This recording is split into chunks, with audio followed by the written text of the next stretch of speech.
Hey guys, I'm back for another Minecraft video, and this is the complete spawner trap tutorial. Now in this tutorial, I will be teaching you how to find these spawners and the best ways to gather resources from them. So let's go.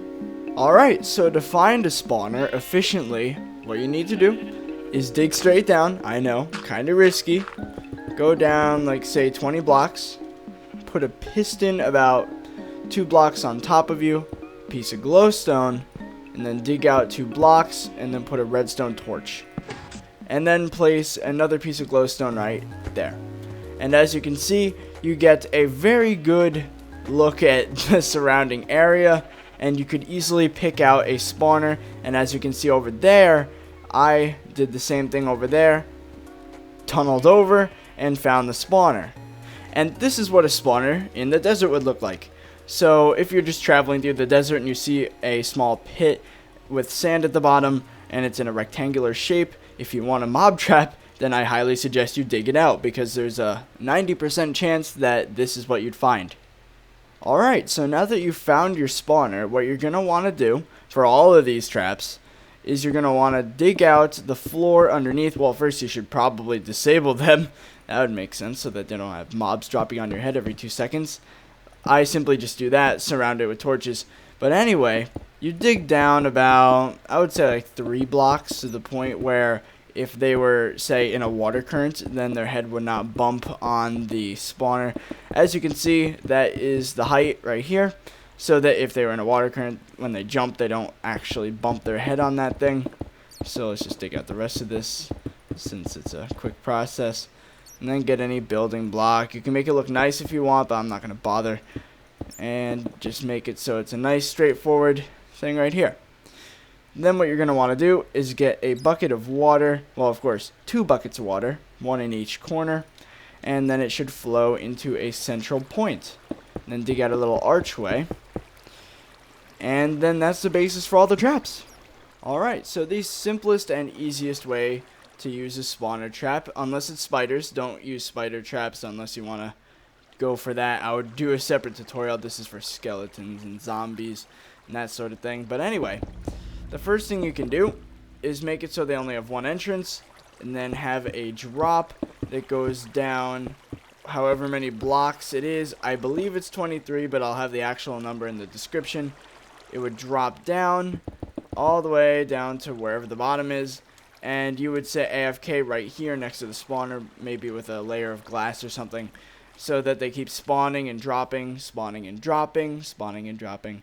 And then you make your way down there, and you could either punch them to death because they'll be at the perfect amount of health, or you could get health potions.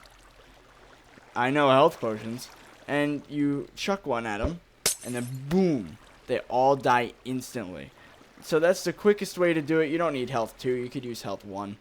But yeah, that's that type. One problem with the first method is that in order to use the trap, you'd have to stand here next to the spawner, wait about an hour or so, and then walk down to the bottom and kill them, then come all the way back up. Now what this second machine does is it completely makes it 10 times easier. Now in order to do that second method, what you need to do is block off one little part here so the water looks like that. Put down a sign like that. Put down another sign there. Another one there. And another one there. Now what this does is that you put a water bucket here and here. Oh, and another sign there. So basically what you want is some sort of a alternating sign and water pattern. And you just keep on continuing this process all the way up, over and over again, almost like a checkerboard. And then you go up the specified height and then have them drop down, where you would simply just walk over and then they'd all be right there. And then you could kill them right then and there and only walk a little bit to get back. And that is the mob elevator. That's what it's called. So yeah. Alright, the third and my personal favorite way of farming mobs from a spawner in Minecraft is with a Nether portal. Now let me explain how this works. So what you do is you create a portal, obviously. So just quickly do this, make your portal, light it. Oh, Take that water out of there. There we go. And then it leads into the portal. And then you go through the portal. If you wait a few seconds.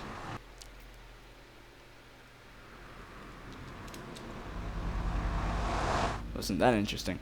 Well, anyway, once you have your portal, then you block off one side. Now, I understand in survival mode, this is definitely the hardest one to do. So just keep that in mind. But then what you want to do is block off a lot of this area, but have a drop. Say, about 2 blocks space or so. So to create a little room around it. So you just keep building it like this. And as you can see, they'll spawn here and then drop down. Then you would, of course, have your drop, say 23 blocks or 24 blocks, depending on whatever. And the zombies have more health now, so that's really something that you'd have to test yourself. So they'd fall, go to about half a heart. And then this is the annoying part. What you're going to have to do is go a distance away in the Nether, put down another portal, go into the overworld, and then walk back. Now, the reason for that is so that when you go in your Nether portal, you don't end up in the trap yourself, because you'd get killed instantly. Not only by mobs, but the drop would bring you down to half a heart, which is kind of deadly. But yeah, once you have that set up, let me explain why it's the best one to go with if you have the resources and the patience to do it. The reason for it is that right now the Nether is loaded, right, because I'm in it. But say I'm not in the Nether. I'm in the overworld, and that's where I'm sitting AFK. Now the zombies, or skeletons in this case, would drop down, go in the portal, into the no longer loaded chunks in the Nether. And what this means is that the mob count doesn't apply anymore. So usually what spawners tend to do is that when there's a certain amount of mobs in the vicinity, they start to slow down. But the game doesn't recognize that the mobs are in the Nether. They're basically invisible. The game doesn't even know they're there, but they are. And they just pile up and up and up and up. And then when you finally go there, it has a similar effect if you've ever used single player commands and spawned a whole bunch of mods. They just go flying out, and then they fall down and take enough damage to be at half a heart. Now the reason why this is the best one is it goes full speed all the time, and it doesn't lag your game. But the only disadvantage to this one is it's by far the worst one to use in a multiplayer server, because it takes such a long time to get there. And with all the other people in the Nether, they would most likely take it, and the chunks would be loaded a lot of the time anyway. So it'd still cause lag, it'd still have the mob count, and that sort of thing. Alright, before I end off this tutorial, I'm going to give you 2 examples of these traps, and the first one being on my survival island world.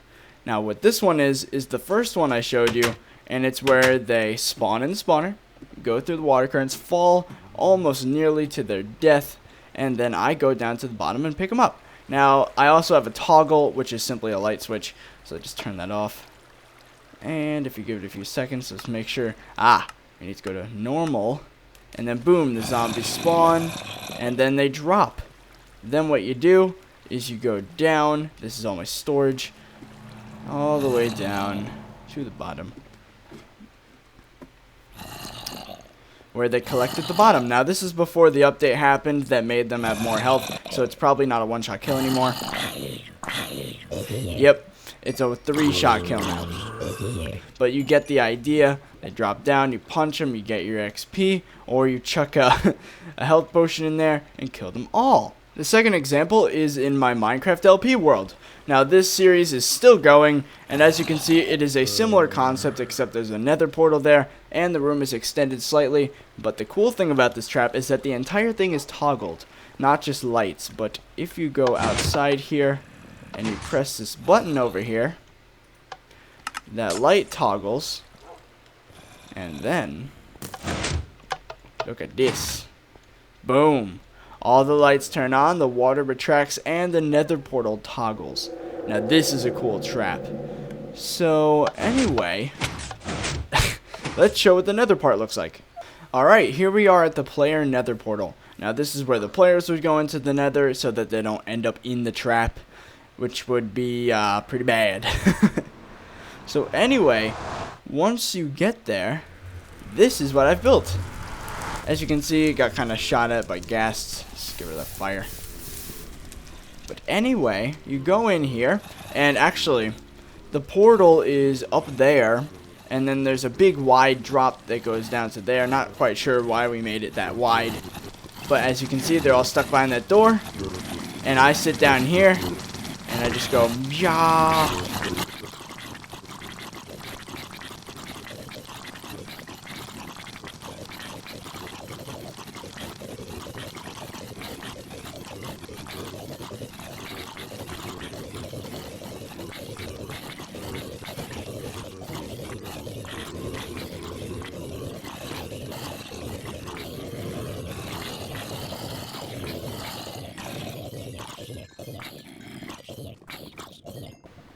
Alright, now that they're all dead. Oh, I think one of them dropped down. Two of them dropped down. Alright, so it appears I have a full inventory. Great. So let's just get rid of the iron, the sand, and there we go. And it appears we got some pans from that as well. Blast protection too, that's pretty good. So yeah, that is this trap. Alright, so that is it for this quick tutorial, guys. Leave a like down below if you enjoyed. And if you would like to see the LP episode where one of these traps went horribly wrong, then click the annotation on your right hand side of the screen. It is hilarious. I recommend you watch it. It is very funny. But anyway, I hope you guys enjoyed, and I'll see you guys later.